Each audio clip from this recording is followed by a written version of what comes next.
quand c'est notre ordinateur qui fonctionne, là, on projette sur la réalité, on projette toutes sortes de peurs et toutes sortes de choses qu'on tient dans notre ordinateur. Et on interprète la réalité en fonction, non pas de la réalité vraie qui est là, mais en fonction de nos peurs et de nos programmations. Hein. Et on a l'impression que c'est vrai, en plus de ça. Hein. Ça, c'est ce qu'on a vu hier. Mais quand le soi est plus en charge, bien, on est capable de savoir ce qui est vrai et ce qui est juste.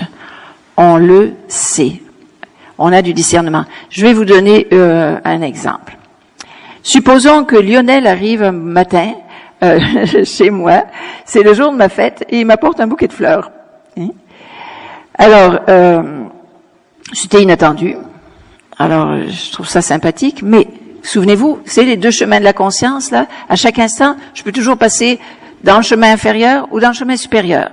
Alors, on va voir les deux scénarios. Si je passe dans le chemin inférieur, Lionel arrive avec ses fleurs, je l'attendais pas, et il me dit, oui, je veux te souhaiter une bonne fête, mais aussi, je veux te proposer, disons, un projet qu'on a mis en action, puis on aimerait votre collaboration, etc. Oh, bon, alors, si je passe dans mon mental inférieur, là, tout de suite, c'est des mécaniques toutes faites qui se mettent en action. Hein. Bon, une mécanique standard, disons, de l'ordinateur, c'est la peur. Hein. Donc là, j'ai peur. J'ai peur, quoi. Je me dis quoi? Qu'est-ce que je me dis? Ouais, j'ai peur de me faire avoir. Hein. J'ai peur de me faire manipuler, là. Qu'est-ce qu'il veut? Qu'est-ce qu'il veut avec ces fleurs-là? Hein. Là, oh, je me méfie. Hein. Oh, il y a quelque chose derrière. Alors, mais regardez, je suis sur automatique, hein. Je ne sais pas. Peut-être qu'il veut me manipuler, c'est vrai. Ou peut-être qu'il veut pas du tout me manipuler. Ce qu'il veut me proposer, c'est quelque chose d'extraordinaire. Je ne sais pas. Je ne le sais pas. Hein. Donc, si je suis dans ma peur de me faire avoir et de me faire manipuler, bon, je vais peut-être être poli quand même, hein, parce qu'on est bien élevé. Et je dis merci, c'est gentil, mais pour ce qui est du projet, ben écoute, j'ai pas le temps, je suis occupé, on verra ça une autre fois, on s'appellera, on s'écrira un email, etc. Je le renvoie. Alors regardez, qu'est-ce que j'ai fait? Peut-être oui, il voulait me manipuler, mais peut-être que non, peut-être qu'il avait quelque chose de très intéressant à me proposer. Vous vous souvenez, comme l'histoire d'hier, je passe à côté, je n'ai pas de discernement.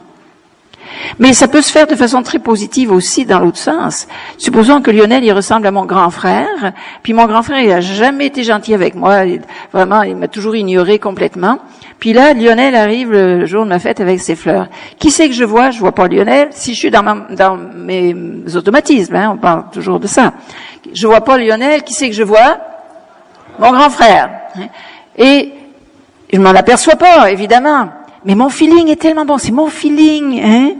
Ah, mon sentiment. Oh, Lionel, t'es tellement gentil. Mais oui, c'est gentil d'avoir pensé à ma fête. Oui, t'as un projet. Oui, on va s'en parler. Viens-t'en, etc. Regardez. Peut-être l'intention de Lionel est parfaitement honnête. Peut-être il veut me manipuler avec ses fleurs. Je le sais pas. Vous voyez? Alors peut-être que je vais me faire manipuler complètement à cause d'une mécanique intérieure. On le fait souvent, ça. Oui, c'est pas nécessairement dans l'aspect négatif, ça peut être apparemment très positif. Alors, tant que je suis dans mon mental inférieur, que je suis pris dans des mécanismes de peur, de contrôle, etc., qu'on a vu, je suis pas capable de voir, de sentir, de percevoir la réalité. Alors je peux dire, oui, c'est mon sentiment. Oui, c'est mon sentiment que Lionel est tellement gentil. C'est mon sentiment d'où il vient. Il vient d'une mécanique inférieure. On va voir la différence tantôt.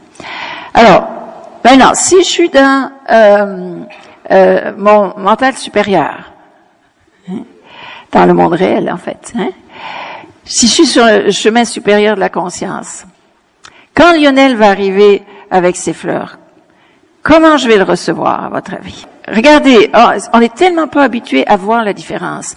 En fait, là, je vous donne un exemple super simple, là, mais je sais pas, Lionel, qu'est-ce qu'il veut avec cette action-là, cette action. Lui, ça se passe à travers un bouquet de fleurs. Je sais pas. Est-ce qu'il veut me manipuler? Ce qu'il me propose, est-ce que c'est honnête et sincère? Ou bien, c'est vraiment, c'est honnête et sincère, ou bien c'est une manipulation? C'est quoi? Alors, si je suis dans ma conscience inférieure, comment ça va se passer? ben, je vais le savoir. Je vais pas accueillir Lionel en disant, oui, je suis dans ma conscience supérieure, le cœur grand ouvert, viens-t'en, on va se parler. Non! C'est pas ça la conscience supérieure. La conscience supérieure, c'est premièrement du discernement. Et comment est-ce que je vais savoir si Lionel, son intention est juste et bonne, ou bien s'il y a de la manipulation intérieure? Comment je vais le savoir? En discutant avec lui, en lui posant des questions. Non, regardez, même en posant des questions, si je suis dans mon mental inférieur, je vais rester dans mon mental inférieur. Et plus il y aura de questions et de discutage, plus je resterai là. C'est pas en discutant. Bon, oui, l'intuition. Il y en a qui l'ont dit, l'intuition. Hein, l'intuition. Alors, là, on va définir ce qu'on entend par intuition. Parce que la vraie intuition, c'est une intelligence supérieure qui provient directement de notre âme. Notre âme, elle a la connaissance instantanée et absolue de tout. Absolue. Si nous, on l'a pas, c'est parce qu'on n'est pas capable de l'entendre. C'est tout. Hein? Mais notre âme, elle a la connaissance instantanée à chaque instant de ce qui est juste et bon et de ce qui ne l'est pas. Donc, si je suis capable d'entendre la voix de mon âme, la voix de mon âme va me dire, oui, accueille Lionel, c'est parfait, c'est quelque chose d'extraordinaire qu'il est en train de vouloir te proposer, ou elle va me dire, non, là, rentre pas là-dedans, c'est pas bon pour toi. Je vais le savoir. Mais il faut que je sois en contact avec cette intelligence supérieure. Maintenant, l'intuition a souvent eu mauvaise presse. Hein? Et il y a des bonnes raisons pour cela.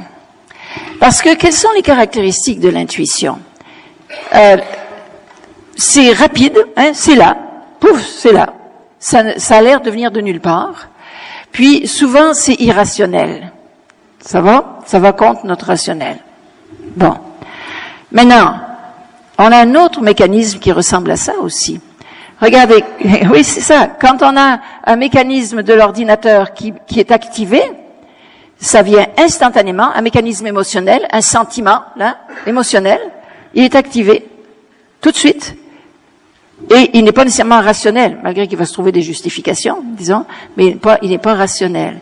Alors, ça se ressemble, autrement dit. Ça se ressemble beaucoup.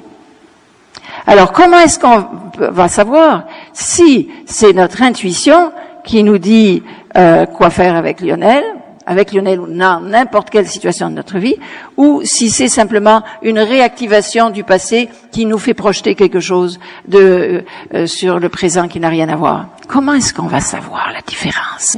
C'est pas facile à cerner.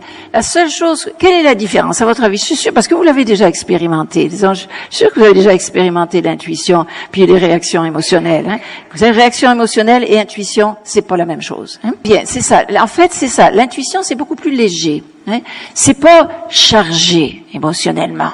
Hein. Tandis qu'une réaction émotionnelle, c'est chargé, là, c'est lourd. Hein. C'est ça que je sens là. C'est venu. C'est ça que je sens. Alors que l'intuition, elle est là, elle flotte, puis elle dit, c'est ça. Elle ne s'impose pas. Ça va?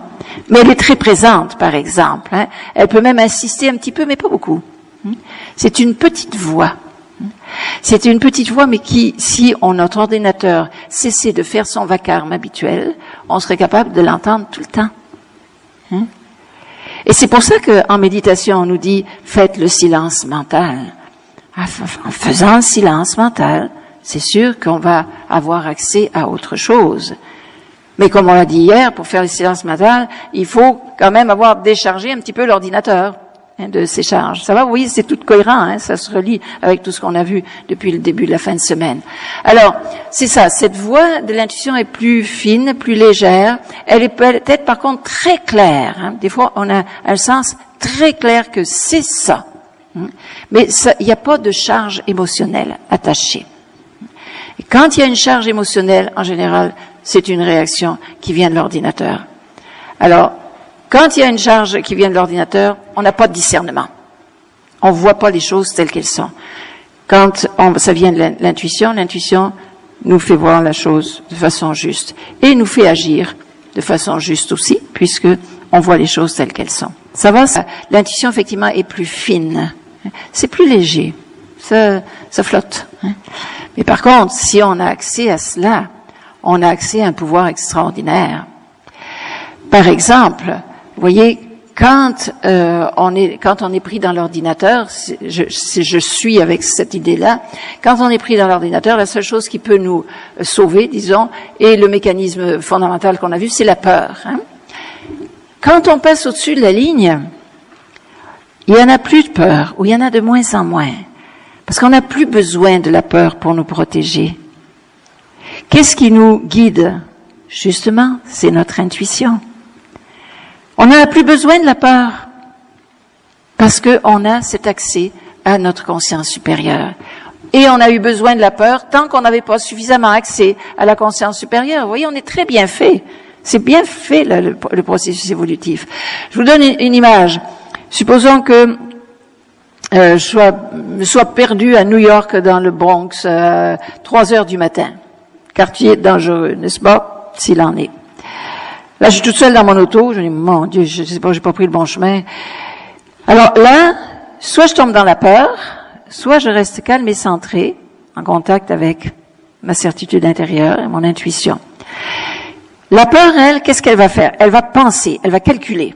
À dire, bon, là, il faut surtout pas prendre les petits chemins, surtout pas les petites rues, on va essayer de rester sur les avenues les plus larges, on calcule, et on pense, etc. Puis là, on passe 1 heure sur les avenues les plus grandes et on reste toujours à tourner en rond parce que on n'a pas une vision juste des choses. La peur n'est pas nécessairement bonne conseillère. Elle nous aide dans le sens que on descend pas dans un bar du coin pour aller demander notre chemin, parce qu'on sait très bien que ça serait pas une bonne chose à faire nécessairement, mais pas plus loin que ça. Puis, si je suis en contact avec mon intuition, il faut lâcher la peur, Ça, c'est pas facile.